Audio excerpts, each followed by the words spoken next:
Chairman Pakistan علماء council حافظ طاہر اشرفی کی وزیر اعلیٰ کے پی کے بیان پر شدید مذمت کہا۔ وزیر اعلیٰ خیبر پختونخوا نے مساجد کے حوالے سے انتہائی گمراہ کن گفتگو کی ہے۔ وزیر اعلیٰ خیبر پختونخوا کا بیان پاکستان کے تشخص کو خراب کرنے کی بھی کوشش ہے۔ پاک فوج پر جس طرح کی الزام تراشی وزیر اعلیٰ کے پی نے کی، ایسی تو ہندوستان نے بھی نہیں کی۔ بہت افسوس ہوا کہ وزیر اعلیٰ خیبر پختونخوا انہوں نے کل جو خیبر پختونخوا کی مساجد کے حوالے سے گفتگو کرتے ہوئے اس فوج پر اس طرح کی الزام تراشی تو ہندوستان نے بھی کبھی نہیں کی ہے۔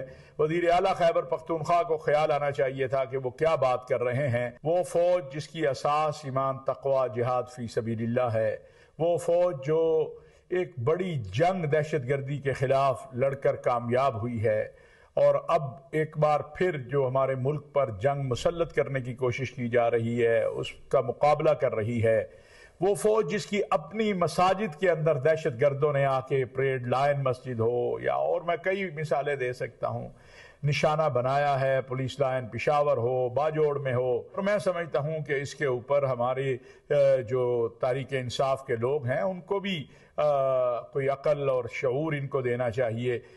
یہ صرف قابل مذمت نہیں ہے، بلکہ اس بات نے پاکستان کے تشخص کو خراب کیا ہے، پاکستان کے فوج کے تشخص کو خراب کرنے کی یہ کوشش ہے۔